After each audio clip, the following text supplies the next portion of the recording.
पांचों स्वरूपों का चिंतन करें, आए अनुभव करें। अनादि रूप रच कर तन भान तज कर, अनादि रूप रच कर तन भान तज कर, परम धाम चल दे स्मृतियों से सज कर।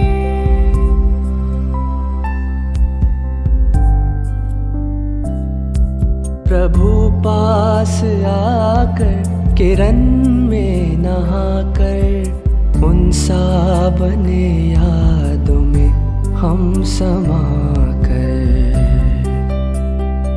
स्नेह से कल्प तरु का सिंचन करे, आए अनुभव करे।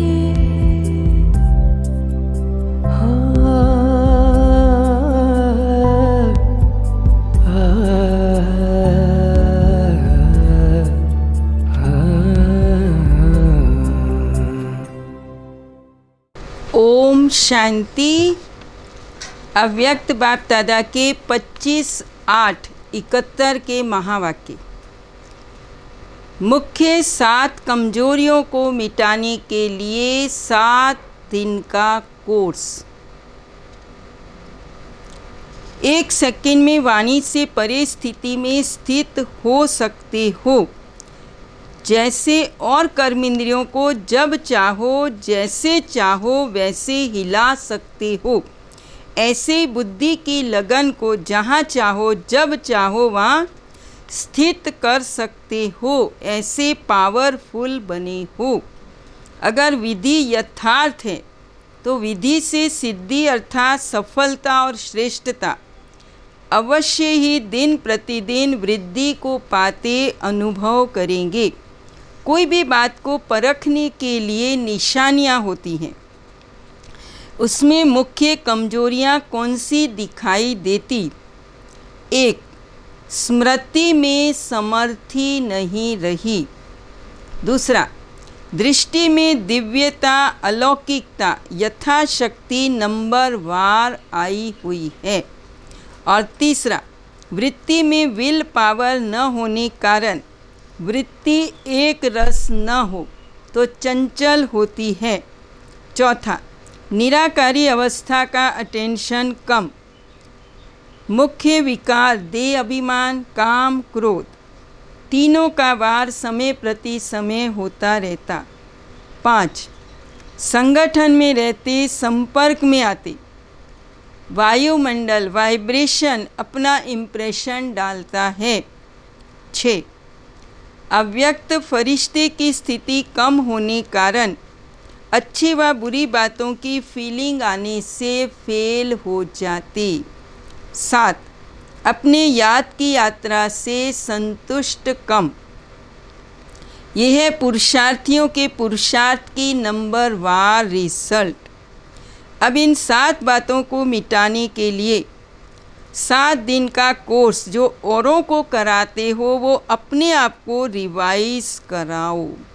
जैसे मुरलियों को रिवाइज कर रहे हो तो रिवाइज करने से नवीनता और शक्ति बढ़ने का अनुभव होता है। पावनी का एकांत में बैठ अमृत वेले जो 7 बातें सुनाई, उस एक एक बात का निवारण हर दिन के पाठ में कैसे समाया हुआ है वो मनन करके मक्खन अर्थात सार निकालना, आपस में लेन देन करना। वैसे आप हर एक रेगुलर गॉडली स्टूडेंट अब फिर से एक सप्ताह एक पाठ को प्रैक्टिकल और प्रैक्टिस में लाओ। महान बनने के लिए एक तो अपने को पुरानी दुनिया में मेहमान समझो। दूसरा, जो भी संकल्प व कर्म करते हो तो महान अंतर को बुद्धि में रख संकल्प और कर्म करो। और तीसरी बात, बाप के व अपने दैवी परिवार की हर आत्मा के गुण और श्रेष्ठ कर्तव्य की महिमा करो। मेहमान महान, अंतर और तीसरा महिमा। ये 3 बातें चलती रहें तो जो 7 कमियां हैं वो समाप्त हो जाएंगी। महान अंतर को सामने रखने से कभी भी देह, अहंकार व क्रोध का अंश व वंश नहीं रह सकता। और तीसरी बात, बाप के हर आत्मा के गुण और महिमा कर्तव्य की करते रहने से किसी द्वारा किसी बात की फीलिंग नहीं आ सकती। तो सदैव गुणों और कर्तव्यों की महिमा करने से याद की यात्रा, असंतुष्टता भी निरंतर व सहज याद में परिवर्तन हो जाएगी। इन 3 शब्दों को सदा स्मृति में रखो तो समर्थिवान हो जाएंगे। दृष्टि, वृत्ति, वायुमंडल सभी परिवर्तन हो जाएंगे। द्वापर से लेकर आज तक अपनी और दैवी परिवार की आत्माओं की महिमा करते आए, कीर्तन करते आए। अब फिर चेतन परिचित हुई आत्माओं के अवगुणों को व कमियों को क्यों देखते हो? बाबा ने कहा, अभी भी सारे विश्व से चुनी हुई श्रेष्ठ आत्माओं का गुणगान करते हैं। तो इसलिए बाबा ने कहा,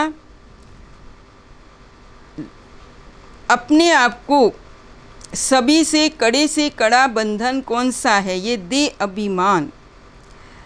लोक लाज तो बहुत छोटी बात है, ये तो फर्स्ट स्टेप है। सभी से बड़ा अंतिम बंधन श्रीमत के साथ अपने ज्ञान बुद्धि को मिक्स करना, अर्थात काम में लगाना, जिसको कहेंगे ज्ञान अभिमान, अर्थात बुद्धि का अभिमान।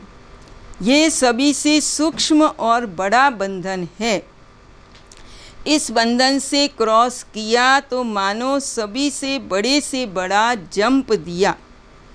कोई भी बात में अगर कोई मधुर शब्दों में भी कमजोरी का इशारा दे और उसी समय कोई संस्कार, स्वभाव व सर्विस के लिए बुराई आकर करते, तो दोनों ही बातें सामने रखते हुए सोचो कि जरा भी वृत्ति में व सूरत में फ़र्क आता है? जरा भी फ़र्क न आए, जरा भी हिम्मत उल्लास के में अंतर न आए, इसको कहा जाता है इस बंधन को क्रॉस करना। अगर मुख से न बोला लेकिन सुनी हुई बात का व्यर्थ संकल्प भी चला तो इसको कहेंगे कड़े से कड़ा बंधन। जो गायन है, निंदा, स्तुति, हार जीत, महिमा व ग्लानि में समान। ये हार है, ये जीत है, ये महिमा है, ये ग्लानि है, लेकिन एक रस अवस्था व स्थिति से डगमग ना हो, इसको कहा जाता है समानता। तो इस कड़े बंधन को क्रॉस कर लिया, अर्थात संपूर्ण फरिश्ता बन गया।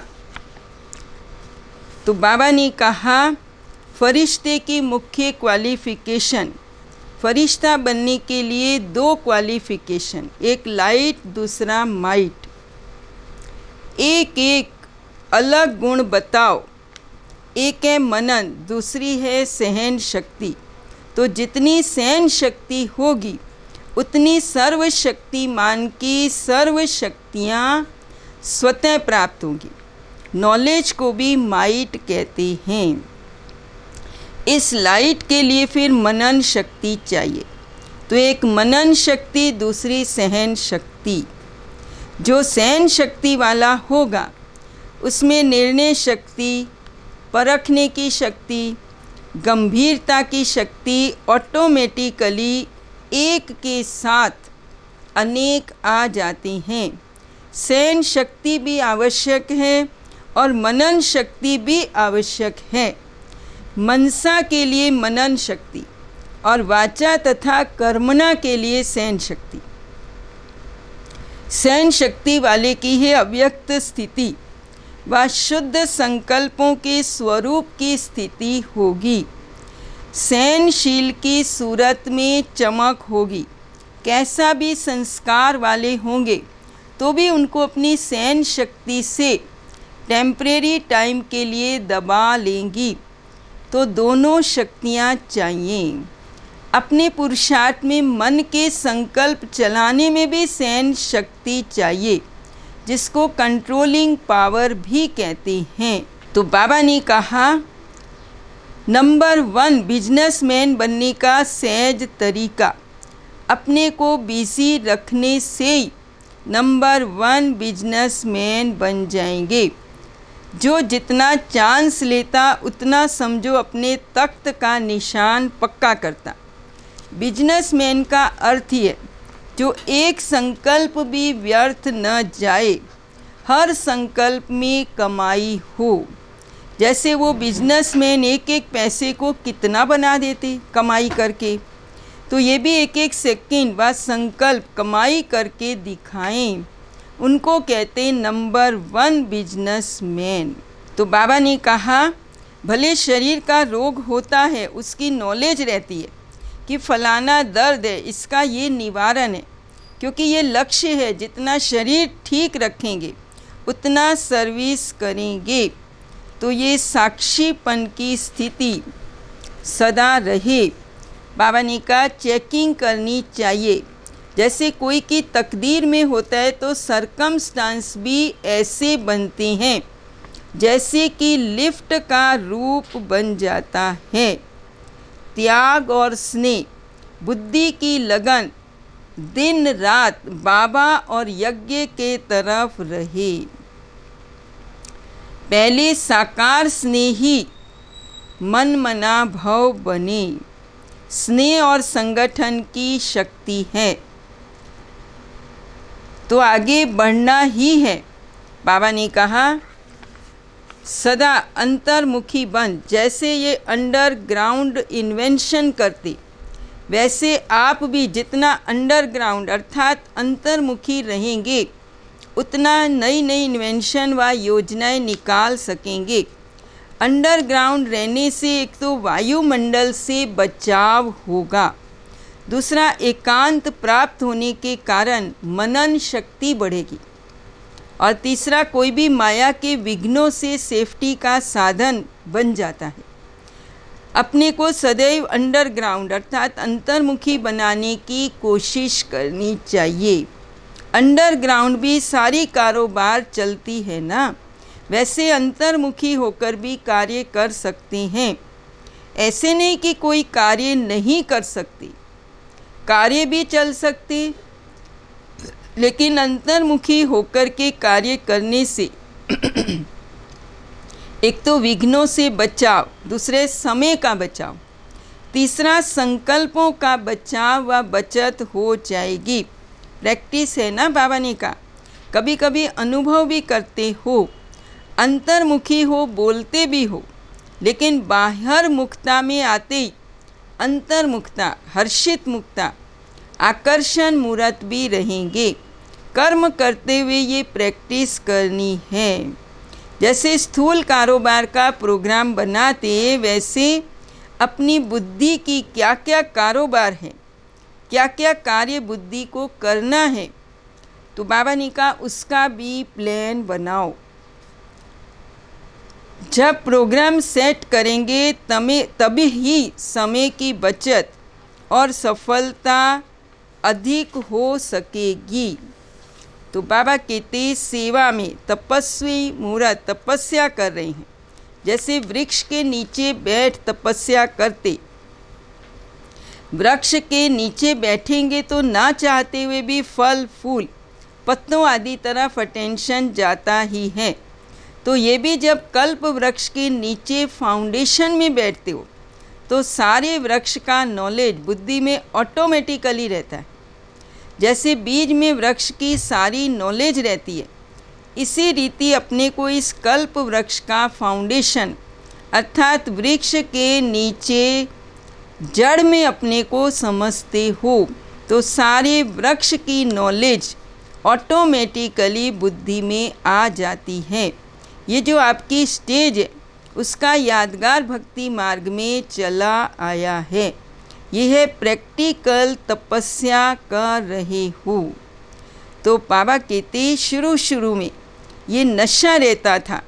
भक्ति मार्ग में फिर स्थूल वृक्ष के नीचे बैठकर तपस्या करते। तो बाबा कहते भिन्न भिन्न प्रकार की तपस्या का नशा रहता। पहले की खुमारी इस खुमारी से ज़्यादा थी, वो सिर्फ तपस्या का रूप था, और अभी तपस्या और सेवा साथ साथ हो गई है। इसलिए बाबा ने कहा वृक्षपति और वृक्ष का गायन बहुत है। तो world peace maker, world maker, ये जो गायन है वो अब तक बाबा ने कहा चल रहा है। जैसे मास्टर सर्वशक्तिमान, मास्टर नॉलेजफुल, वैसे चेकिंग मास्टर भी बनना है। लाइट माइट का फोर्स, उसके आधार पर आगे बढ़ते चलो। ओम शांति, ओम शांति, ओम शांति।